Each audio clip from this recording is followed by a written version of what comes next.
Welcome to LiveDaf, your online Daf Yomi Shir. Shalom Aleichem and welcome back to today's Daf Hayomi, Zevachim, Daf Mem Zayin. We begin 5 lines off the top. Shein machshava hoylechas, elo achar ha'ovid.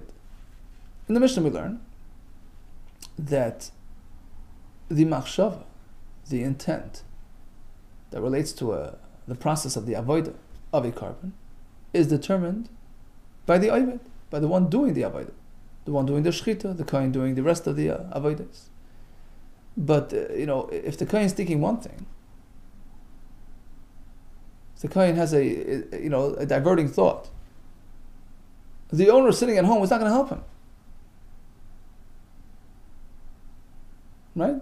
Just because the owner is properly focused, it's not going to help matters, because eina machshava helechas ela achar ha'ovid, the ovid, and his mindset and his machshavas, he's the sole impactor of the process.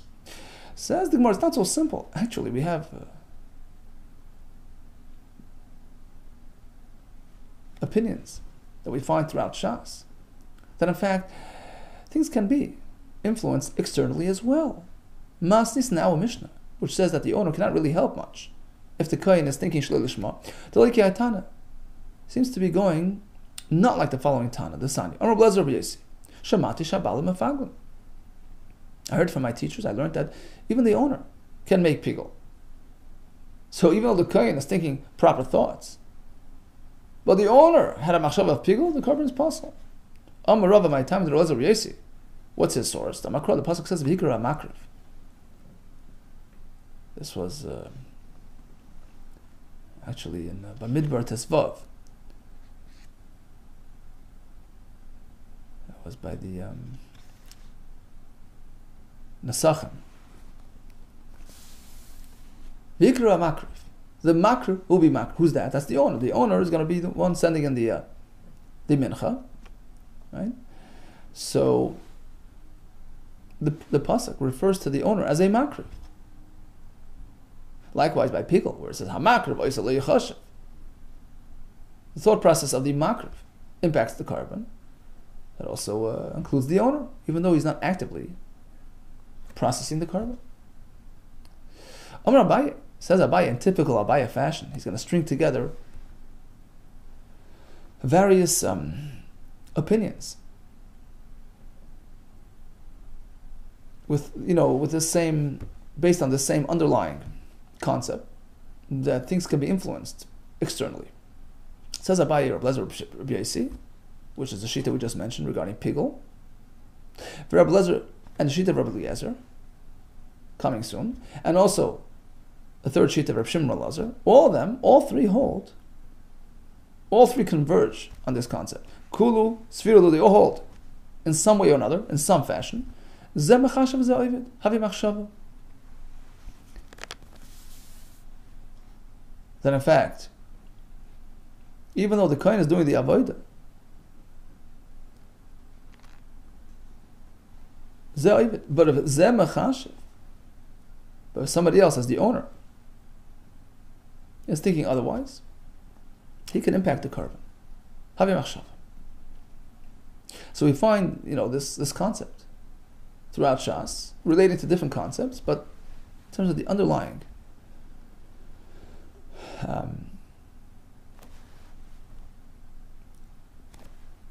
idea, they all seem to be on this track.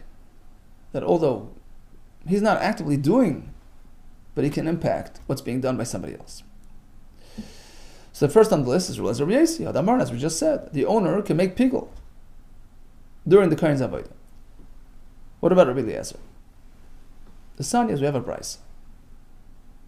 We have a Yiddish from a long beard, a tzaddik, a sheichet. Problem is, his customer is a guy. He's shechting for the guy, on behalf of the guy.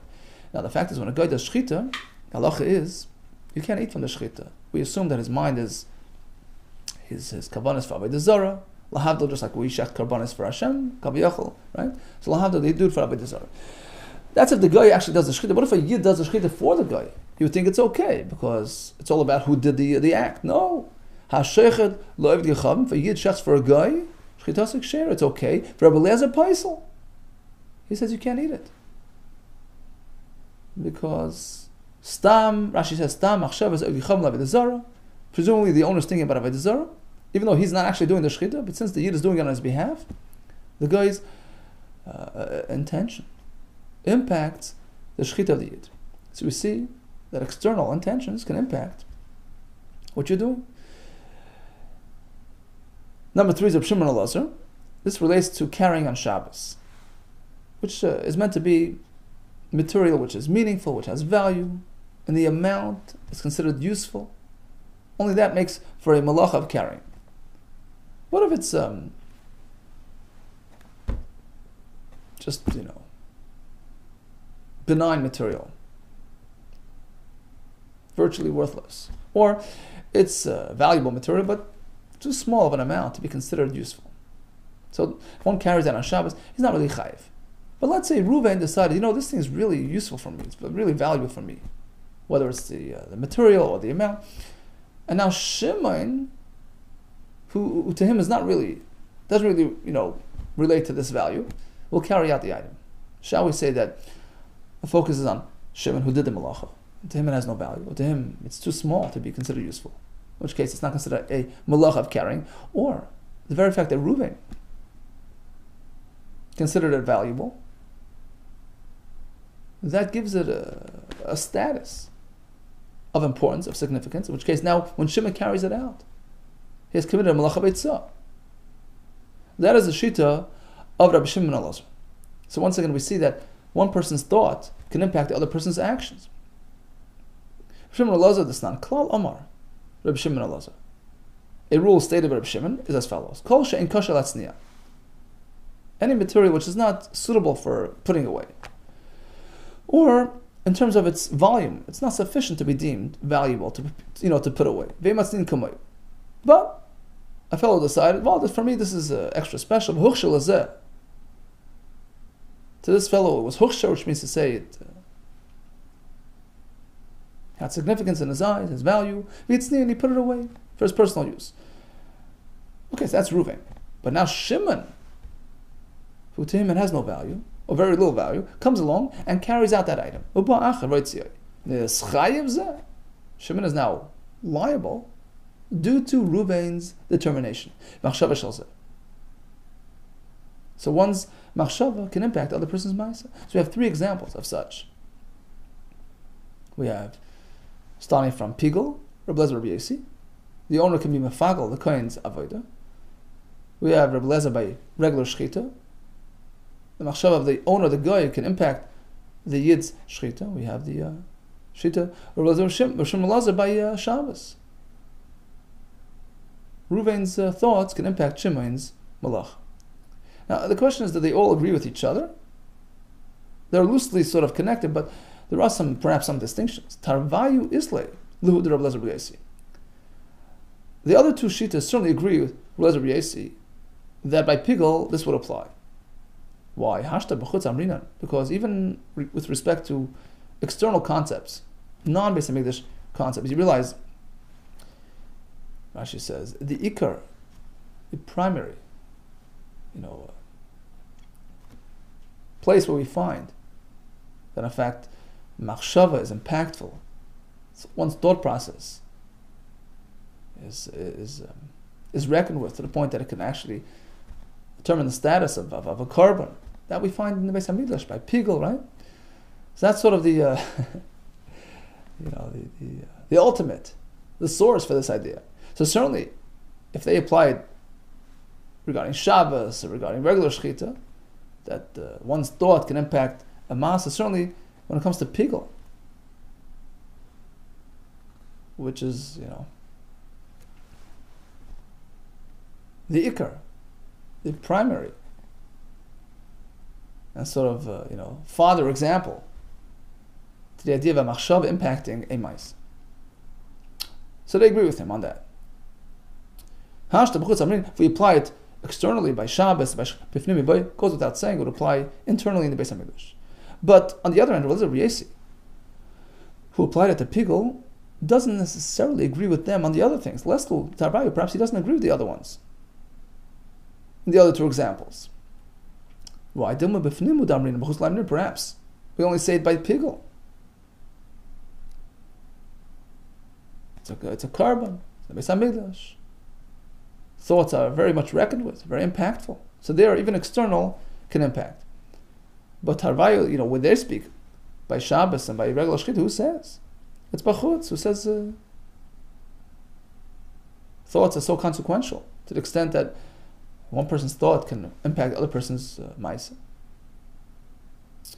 Now, regarding these two opinions, Reb Shimon Elazar, who speaks about carrying on Shabbos, and Reb Lezer, who speaks about Shechita to a goy, Shimon Elazar is like Reb Lezer. He certainly holds Reb Lezer. Why? Because if he applies it to Shabbos, certainly when it comes to Avodah Zarah, Rashi explains, because Avodah Zarah is really like, if you could say, like a flip side of Karbanis. We find in Masechah Sanhedrin, Avodah Zarah has similar concepts to Karbanis, so to speak, because it's the offside of Karbanis, right? Karbanis is to Hashem, and that's to Avodah Zarah. So we can readily assume that it follows similar guidelines, similar rules. So just like by a korban, machshava is impactful, likewise by Avodah Zarah. So it makes sense that if you hold by Shabbos, you hold it by Avodah Zarah. On the other hand, Reb Lezer, who applies it to Avodah Zarah, doesn't necessarily have to agree to apply it by Shabbos. Leslie, to Reb Shimon Elazar. Why? Dilma, perhaps. Maybe when it comes to Shechita Avodah Zarah, we say, it's modeled after the korban system. Aval Shabbos, but pertain to carrying on Shabbos, totally different system. Rashi explains. We find in Torah that Torah placed the discussion about refraining from malachas on Shabbos, beginning of Parshas Vayakil, which discusses building of the Mishkan. And by the Mishkan, we have the term malachas machshavos, which means that it has to be something of significance, something of importance.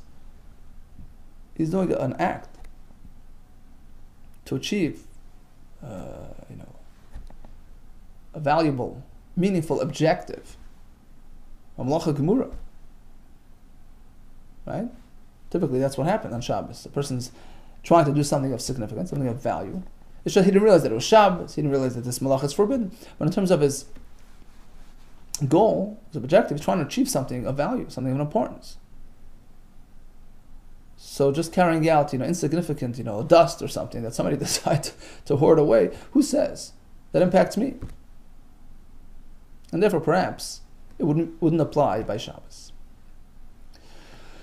Okay, so in summation, we found 3 cases where one's machshava can impact the other one's maaseh, by pigel, by shechita for a goy, by carrying on Shabbos, and the Gemara discuss whether or not they agree with each other. Hadron lach b'Shabbos. Says the Mishnah, well, many of us, hopefully when we find time, say it every morning. Right? Where are the locations? Where do we process various karbanis? Each carbon has its own distinct location in terms of where to do the shechita, the kabbalah, etc. Let's go down the list. Kodesh Kodashim. So typically, karbanis are split into 2 categories. Kodesh Kodashim are the higher karbanis, the more holy karbanis, like the chatas, etc. Shchitas and Betzafan, the shechita takes place on the north side of the mizbeach only. Now we proceed to internal karbanis chatas, like the par visar of Yom Kippur, Yom Kippurim, whose blood is placed in 3 locations, right? In the Kodesh HaKadoshim, between the badim, between the staffs of the ark, and on the pareiches and the hechel, and on the internal mizbeach, the golden mizbeach. Par v'sor Yom Kippurim, shchitas b'tzafon. So first of all, the shechita takes place on the north of the azara. V'kibul daman chlisharis b'tzafon. Likewise, the kohen's meant to collect their blood in a holy kli, also on the north side. Now, let's realize the Mishnah seemed to have omitted in the previous example of Kodesh Kodashim. We only mentioned shechita b'tzafon, and we skipped the kabbalah's dam b'tzafon. Why did the Mishnah omit that? The Gemara will discuss that for us. And regarding processing the blood, the daman and their bloods, ton azoy is meant to be sprayed al ben abadim. That's by the oren, bala pareches, on the curtain, bala mizbech hazav. And each blood application is critical to the process. Matona achas min makeves. Each and every one is essential to the process. What about the leftover blood? Shir Adama Yishayvchi would pour it al Yisoid Maravi on the western side of the Mizbeach, on the foundation, Shom Mizbeach HaChitzon, of the external Mizbeach in the Azara, but that's not critical to the process. And when Even if you fail to pour it Eloi Ikev, it does not impede the carbon. Here come another couple examples of internal karbonis chatas. Para manestrafim, so you manestrafim. Rashi explains this is the parallel of Davashal Tzibur, this is the Parkei Mashiach.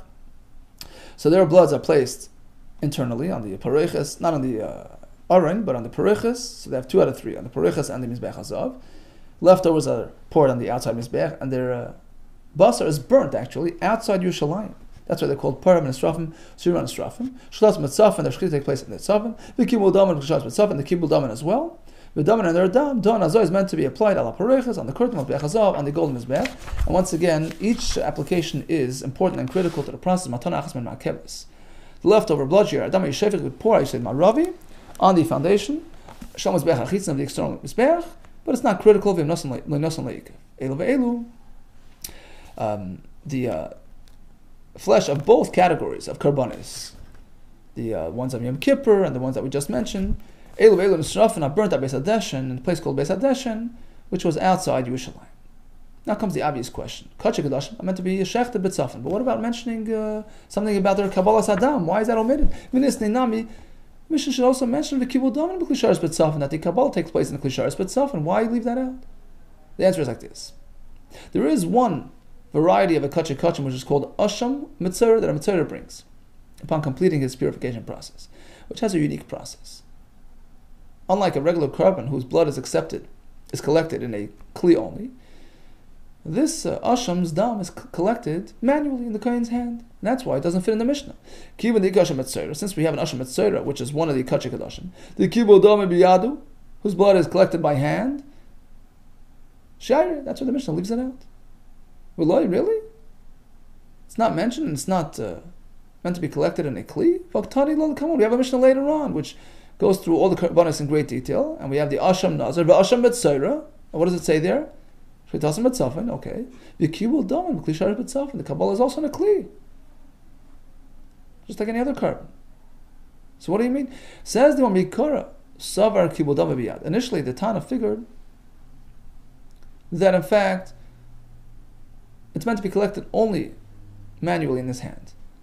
Biyadu. Shairi, that's why he left it out of the list in our Mishnah. But then he realized, then he realized, no, you need a kli as well. And soon we're going to see actually there was a dual system, by hand and in a kli.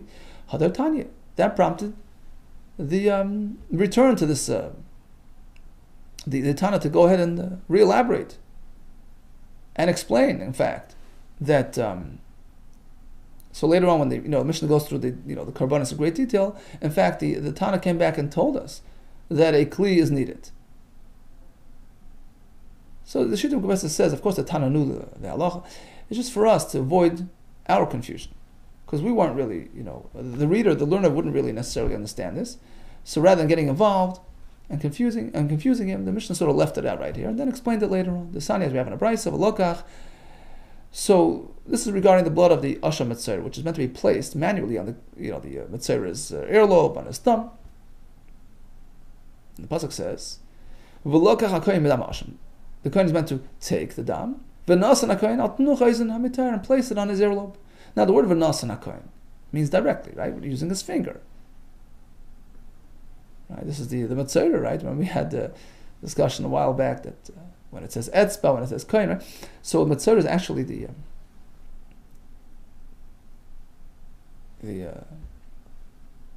where the Torah expresses the need for the kohen to do it directly with his finger, without any go-betweens.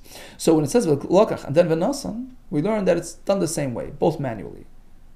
V'lokach, perhaps you can accept the blood collected in a kli tamlim v'nasan. The pasuk continues, place it. And just like when he places it, it's directly with his finger. Man is seen, just like the placement is ba'as meshal kohen, is using the kohen himself without any mediums. Af lakicha, likewise, the blood that he collects for this purpose is done ba'as meshal kohen, directly by the kohen, manually without a kli.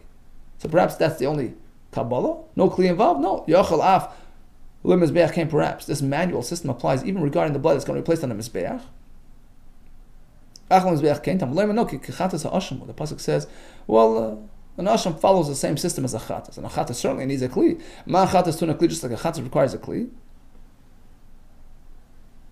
Rashi brings a pasuk we learned from the Har Sinai, where Moshe Rabbeinu took the agonos, the containers. Asham to unclean. Likewise, an asham requires a kli. So, on the one hand, was saying do it manually. The other hand was saying do it with a kli. So, which way? The answer is both are true. There was a double kabbalah, and two kahanim were involved. You have to use your right hand, right? You use the other hand. So, it comes out like this: asham etzerad, shnei kahanim mekalim dami. Two kahanim actually were involved in collecting the blood of an asham. One and one did it manually, and he took the blood and placed it on the mitzvah directly. The other kohen, Shimon, would collect with a kli. The one who collected with a kli, would take the blood to the mizbeach and apply it there. The one that accepted it manually, would approach the mitzvah and apply it manually on the various areas of the mitzvah, as discussed. Okay, so in summation, we learned about the shita of the chachamim, that the machshava pigel can only be generated by the kohen himself, the one that's doing the avodah, as opposed to the owner sitting, in the bleachers. However, there's an opinion of Rabbi Lezer Shimon, Rabbi Lezer Yossi, who says that even the bailam can affect pigul. Likewise, we have Rabbi Lezer by avodah zara. We have Rabbi Shimon Lezer regarding carrying on Shabbos, and we discussed the interplay between these three shitas. And we moved on to the next parak. Become shel Zevachim. Shchita is betzafin. Kabbalah is betzafin. And we learned about something unique to a asham mitzvah, which has a double kabbalah, one b'yad, one b'kli, which required two kohanim to be makabel at the same time. All the best to you and atzlacha.